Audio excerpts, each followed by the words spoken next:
Zulfajri dari Prodi. Di sini terdapat peta konsep dari ibadah. Adapun pengertian ibadah dan hakikat, makna ibadah, kewajiban ibadah, dan fungsi ibadah. Dan terdapat juga bentuk-bentuk peribadatan, sholat, saum, zakat, dan haji. Pengertian ibadah. Makna ibadah secara etimologi artinya menyembah atau menghamba. Secara istilah ialah penghambaan seorang manusia kepada Allah untuk mendekatkan diri kepadanya sebagai realisasi dari pelaksanaan tugas hidup selaku makhluk yang diciptakan Allah.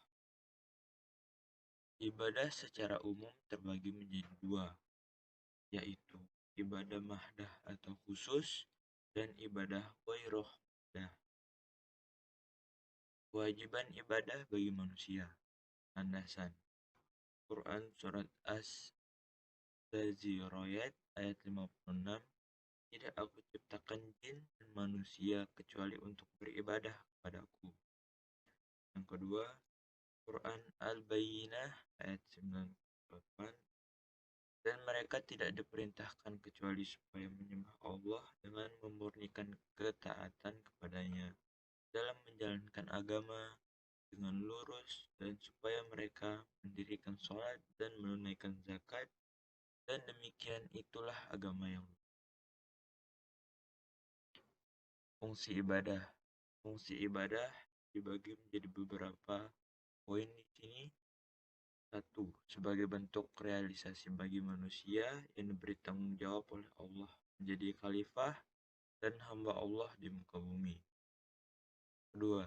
Sebagai salah satu cara untuk meningkatkan kualitas komunikasi vertikal dengan Sang Khalik. 3. Meningkatkan derajat manusia di mata Allah. Pengertian sholat. Menurut bahasa, doa atau rahmat. Tapi menurut istilah syara, perbuatan khusus seorang muslim yang berisi bacaan-bacaan dan gerakan-gerakan yang dimulai dengan takbir dan diakhiri dengan salam dan memenuhi syarat-syarat tertentu. Fungsi sholat. Sholat merupakan suatu media komunikasi antara hamba dengan Khaliknya dengan cara menghadapkan diri dan hati kepadanya. Kedua, memberikan kesadaran terhadap waktu dan membawa hidup yang teratur serta penuh manfaat. Yang ketiga, sebagai obat penawar bagi kesehatan jiwa, rohani, dan fisik manusia. Keempat, mendidik jiwa manusia dan menyelamatkan diri dari perbuatan keji dan mungkar. Keenam, mendidik pemeluk untuk bergaul, bermasyarakat, mempererat ikatan ukhuwah Islamiyah atau sholat berjamaah. Pengertian saum. Pengertian saum bisa dibagi menjadi dua menurut bahasa dan istilah.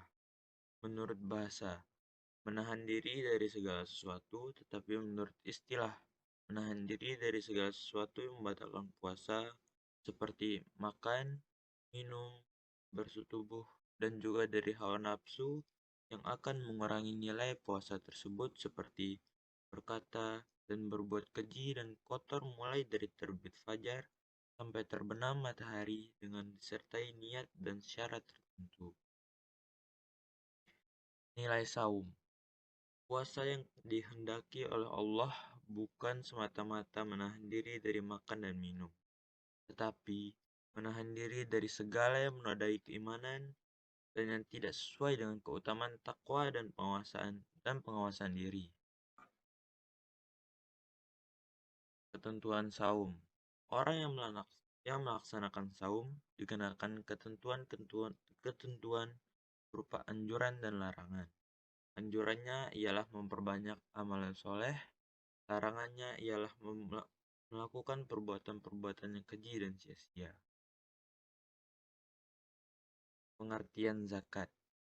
Secara bahasa berasal dari kata zakah yang artinya mensucikan.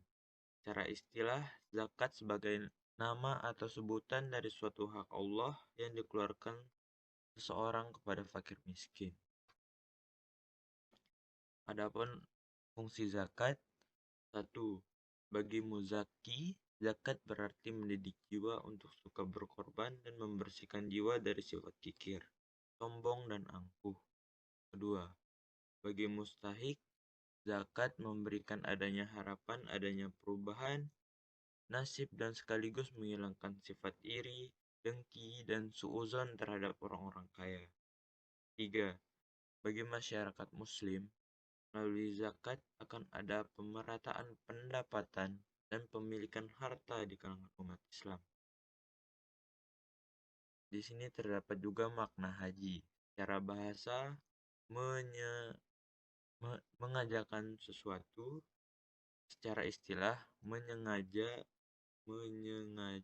mengunjungi Ka'bah untuk melakukan beberapa amal ibadah dengan syarat-syarat tertentu. Tujuan haji. 1. Untuk mempresentasikan rukun Islam yang kelima. Sebagai muslim yang baik dan sudah mampu, diwajibkan untuk melaksanakan ibadah haji dengan tujuan untuk melengkapkan rukun Islam yang kelima dan wujud puncak ibadah seseorang. Landasan Quran Surah Ali Imran.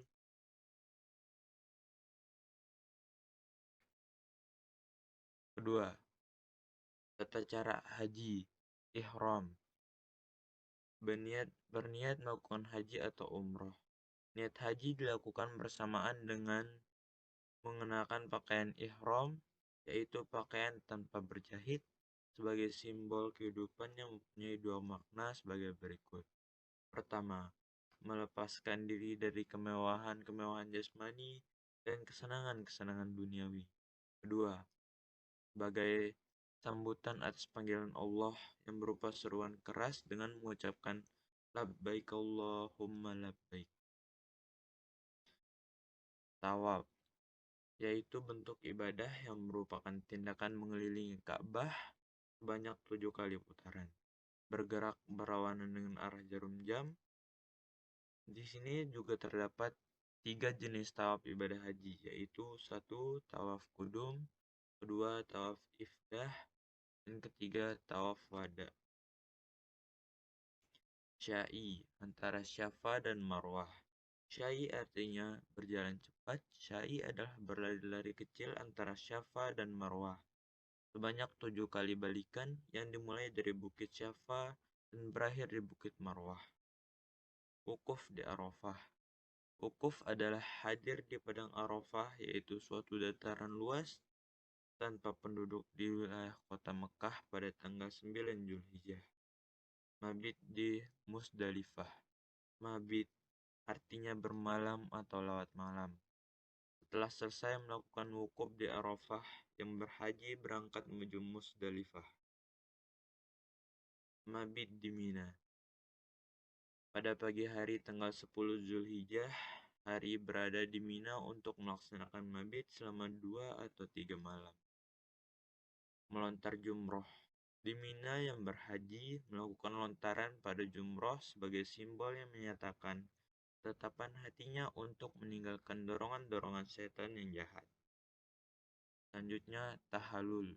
Tahalul artinya melepaskan diri dari keadaan ihram, yaitu kondisi mengharamkan segala kegiatan sehari-hari di luar ibadah haji selain yang dibolehkan. Sekian yang dapat saya sampaikan. Apabila ada salah kata, saya mohon maaf. Wabillahi taufiq wal hidayah. Assalamualaikum warahmatullahi wabarakatuh.